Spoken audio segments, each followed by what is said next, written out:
রাজবাড়িতে কিন্তু আজকে আমি তোমাদেরকে নিয়ে যাচ্ছি। তো দেখো চলে এসেছি, কিন্তু ইনি হলেন রাজা কৃষ্ণচন্দ্র।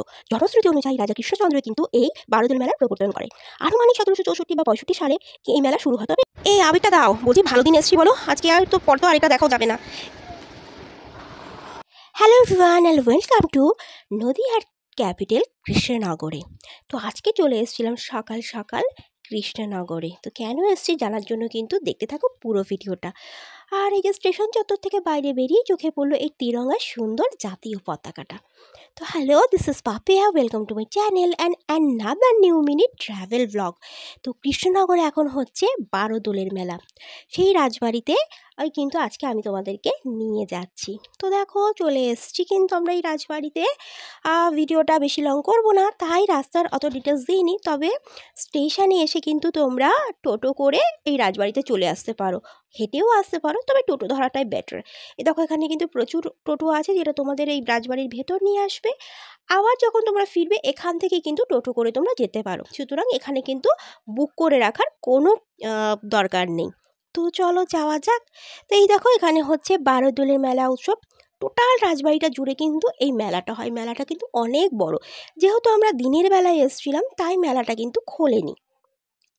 আর দেখো রাজবাড়ির গেট, তবে একটা কথা বলে রাখি, জনসাধারণের জন্য কিন্তু রাজবাড়ির গেট কিন্তু বন্ধই থাকে। এই রাজবাড়ির ভেতর কিন্তু ঢোকা যায় না। আসলে এটা কিন্তু পাবলিক প্রপার্টি নয়, এটা কিন্তু প্রাইভেট প্রপার্টি। তাই যখন তখন কিন্তু এখানে এলে আমরা আমাদের ইচ্ছে মতো ঢুকতে পারবো না, ওই বাইরে থেকেই যতটুকু দেখতে হয়। আর এটা একটা ইতিহাসের নিদর্শন, তাই কিন্তু এটা একটা অলমোস্ট ট্যুরিস্ট স্পট বলা যেতে পারে, তবে ওই যেটুকু দেখা যায়।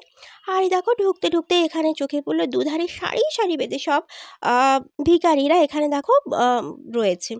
এরা চাল ডাল নিয়ে বসে আছে, এই খটখটে রোদের মধ্যেও কিন্তু এরা কিভাবে বসে আছে আমি জানি না। তবে এখানে এলে কিন্তু প্রচুর ভিখারি কিন্তু আসবে, আর প্রচুর খুচরো পয়সা কিন্তু তুমি নিয়ে এসো, কারণ 1 টাকা 2 টাকা করে কিন্তু এদেরকে দিলেও কিন্তু প্রচুর টাকা হয়ে যাবে। আর একজনকে দিলে কিন্তু বাকিরাও চলে আসে। এই দেখো সবাই কিন্তু এখানে তাদের ভগবানের ফটো বা ভগবানের মূর্তি নিয়ে এখানে বসে আছে। মানে মিনিমাম পক্ষে আমরা যতটুকু সময় ছিলাম মনে হয় 200-250 ভিখারি কিন্তু আমাদের এসে ধরেছিল। তাই জন্য বলছি তোমরা কিন্তু খুচরো পয়সা অবশ্যই রেখো। আর এই যে বারোদোলের মেলার একটা বৈশিষ্ট্য হচ্ছে কিন্তু এখানে আবির বিক্রি হয়। দেখো দোল তো চলে গেছে, তারপরেও কিন্তু এই আবিরটার কি হয় সেটা তোমাদেরকে আমি দেখাচ্ছি। তো আমরাও দেখো ওখান থেকে একটা আবিরের প্যাকেট কিনে নিয়েছিলাম। তো ওখানে একটা দোকানেই দেখলাম আর কি আবিরের পাওয়া যাচ্ছে। আর এই দেখো বড় গেটটা খোলা রয়েছে, এটা দিয়েই কিন্তু আমরা রাজবাড়ির ভেতরে প্রবেশ করব। তবে এই দেখো এই জায়গাটাই কিন্তু বন্ধ রয়েছে, ভেতরে যেতে দিল না। আর এখানে দেখো কি সুন্দর ঝুমারগুলো রয়েছে। আর এই দেখো এখানে যেটা মানে মূল বৈশিষ্ট্য হচ্ছে বারোদোলের মেলা যেটাকে বলা হয়, এখানে কিন্তু 12টা মূর্তির কিন্তু পুজো হয়। আর এই মূর্তি কিন্তু দেখতে হলে তোমাকে যেদিন মেলা শুরু হবে তার পর 3 দিন কিন্তু এই মূর্তি তোমরা দেখতে পাবে। পরপর এই 3 দিন কিন্তু এই 12 মূর্তি এখানে দেখতে পারবে, তারপর কিন্তু এই মূর্তি এখানে আর থাকবে না। তবে মেলা থাকবে 1 মাস। আর মেলাটা অনেক বড়, আর মেলায় পাওয়া যায় না এমন নাকি জিনিস নেই। কিন্তু দুর্ভাগ্যের বিষয় হলো আমরা যখন এসেছি তখন তো মেলাটা আর খোলেনি, তাই মেলাটা একদম বন্ধই তোমাদেরকে দেখালাম, আর শুধু এই মূর্তিগুলোর দর্শন তোমাদেরকে আমি করাতে পারলাম। আর এই যে বাইরে থেকে যে আবিরটা নিয়ে এসেছিলাম, এই দেখো এনারাও কিন্তু এখানে এই আবিরটাই ছুটছে। আর আজকে হচ্ছে এই মূর্তিগুলোর এখানেই 3 দিন, মানে আজকে শেষ হলে এরপর কিন্তু মূর্তিগুলোকে তুলে দেওয়া হবে। তো এই যে মূর্তিগুলো না 3 দিন নাকি 3 রকম আলাদা আলাদা বেশে সাজানো হয়। প্রথম দিন সাজানো হয়েছিল রাজার বেশে, মানে তখন আর কি দামি দামি সোনার মুকুট ঠুকুর দিয়ে সাজানো হয়েছিল। দ্বিতীয় দিন সাজানো হয়েছিল ফুলের মালা পরিয়ে, মানে ফুল দিয়ে। আর আজকে ছিল তৃতীয় দিন, মানে আজকে শেষ দিন। তো আজকে কিন্তু এই মূর্তিগুলোকে সাজানো হয়েছিল রাখাল বেশে। তো আজকের পর কিন্তু যারা আসবে তারা কিন্তু এই মূর্তির আর দর্শন করতে পারবে না। এই সাইডটাই শুনেছি আজকের পর নাকি বন্ধ করে দেওয়া হবে। তো আজকের পর যারা আসবে তারা শুধু এই মেলাটাই দেখতে পাবে। তবে এই যে 12টা মূর্তির এর কিন্তু একটা ঐতিহাসিক কাহিনী ও জনশ্রুতি আছে। তো চলো মূর্তিগুলো দেখতে দেখতে সেই কাহিনীটা তোমাদেরকে একটু বলে দিই। ইনি হলেন রাজা কৃষ্ণচন্দ্র। জনশ্রুতি অনুযায়ী রাজা কৃষ্ণচন্দ্রই কিন্তু এই বারোদোল মেলার প্রবর্তন করে। আনুমানিক 1764 বা 65 সালে এই মেলা শুরু হয়, তবে একদম সঠিক তথ্য কিন্তু পাওয়া যায়নি। তো রাজা কৃষ্ণচন্দ্রের ছোট রানী তার কাছে বীরনগরের উলাইচণ্ডী মন্দিরে পুজো দিতে যাবার জন্য আবদার করেন, কিন্তু ব্যস্ততার জন্য রাজা রানীর সেই আবদার মেটাতে পারেননি। অবশেষে রাজা তার পণ্ডিতদের ডেকে সঠিক দিনক্ষণ তিথি অনুযায়ী রাজবাড়িতে এই রানীর এই আবদার মেটাতে এক বিরাট মেলার প্রবর্তন করেন। তারপর থেকেই নাকি এই মেলা এই রাজবাড়িতে হয়ে আসছে। রাজবাড়ির আরাধ্য কুলবিগ্রহ হলেন বড় নারায়ণ। তো রাজবাড়ির নাট মন্দিরে খিলানগুলোর পাদপীঠের উপর নদিয়ার রাজা কৃষ্ণচন্দ্র প্রতিষ্ঠিত বিভিন্ন শ্রীকৃষ্ণ বিগ্রহগুলো 12 দলের প্রথম 3 দিন কিন্তু বিভিন্ন কাঠের সিংহাসনগুলোর উপর প্রতিষ্ঠা করে পুজো করা হয়। আর 12টি বিগ্রহের দল, সেই থেকেই এর নাম হয়েছে কিন্তু 12 দোল।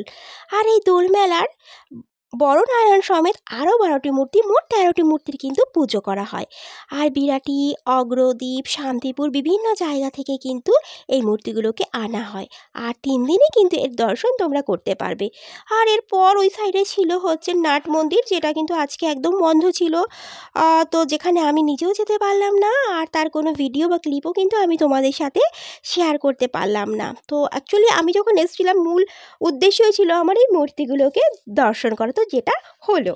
12 দলের মেলায় এসে কিন্তু মেলা আর ঘোরা হলো না, তবে হ্যাঁ এই 12টি মূর্তির দর্শন হলো, এটা কিন্তু অনেক বড় ব্যাপার। আর তোমাদেরকেও কিন্তু দর্শনটা করিয়ে দিলাম। তো আজকেই কিন্তু শেষ দিন ছিল, এরপর এলে কিন্তু এই মূর্তির দর্শন আর কেউ করতে পারবে না। আবার 1 বছরের অপেক্ষা। আর দেখো, যারা বাইরে থেকে যারা আবির নিয়ে এসেছিল না, তারাই ঠাকুরের পায়ে কিন্তু আবির ছুঁড়ছিল, একে অপরকে কিন্তু মাখিয়ে একরকম কিন্তু এখানে দোল উৎসবই পালন করছে। আর যেহেতু আমরা অনেকটা দূরে থেকে গেছি, সেই জন্য আর আবির আর আমরা মাখিনি, আমরা ভগবানকেই শুধু ছুঁয়ে বাকি আবিরটা কিন্তু বাড়ির জন্য নিয়ে এসেছি।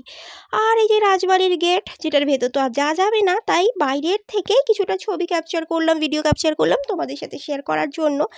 এই প্রাচীন এই রাজবাড়ি না জানি কত বছর পুরনো ইতিহাসের সাক্ষী বহন করে নিয়ে আসছে, আরও কয়েকশো বছর টিকে থাকুক, এগুলোই তো আমাদের ঐতিহ্য। আর এখানটায় হচ্ছে যে জগদ্ধাত্রী উৎসব হয়, রাজবাড়ির জগদ্ধাত্রী উৎসব, যেটা ভীষণ বিখ্যাত, কিন্তু এখানেও যেতে পারলাম না, এখানেও বন্ধ ছিল।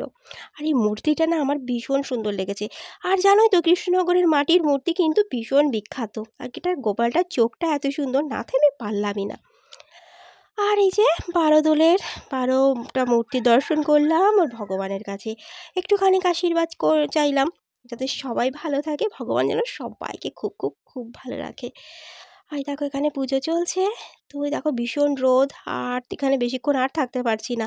এখানে মেলায় সেরকম কোনো দোকানও খোলেনি, আর কোনো খাবার বা জলেরও একটু অসুবিধা, জলের 2-1টা দোকান আছে বটে, তবে খাবারের সেরকম কিছু দোকান নেই। এই দেখো একটুখানি আগেই কিন্তু আমিও গালে মেখে নিয়েছি। আর তারপর এখন বাড়ি ফিরে যেতে হবে। তো জানি না ব্লগটা কেমন লাগলো, যদি ভালো লাগে একটা লাইক করো, কমেন্ট করো কিছু জানা থাকলে, আর নতুন হলে কিন্তু চ্যানেলটাকে সাবস্ক্রাইব করতে একদম ভুলো না। আর আমাদের ওয়েস্ট বেঙ্গলের কিন্তু আনাচে কানাচে কিন্তু এরকম অনেক ইতিহাস আছে। তো যাই হোক, আজকের মতো ব্লগটা এখানেই শেষ করছি। ভালো থেকো, সুস্থ থেকো, টাটা।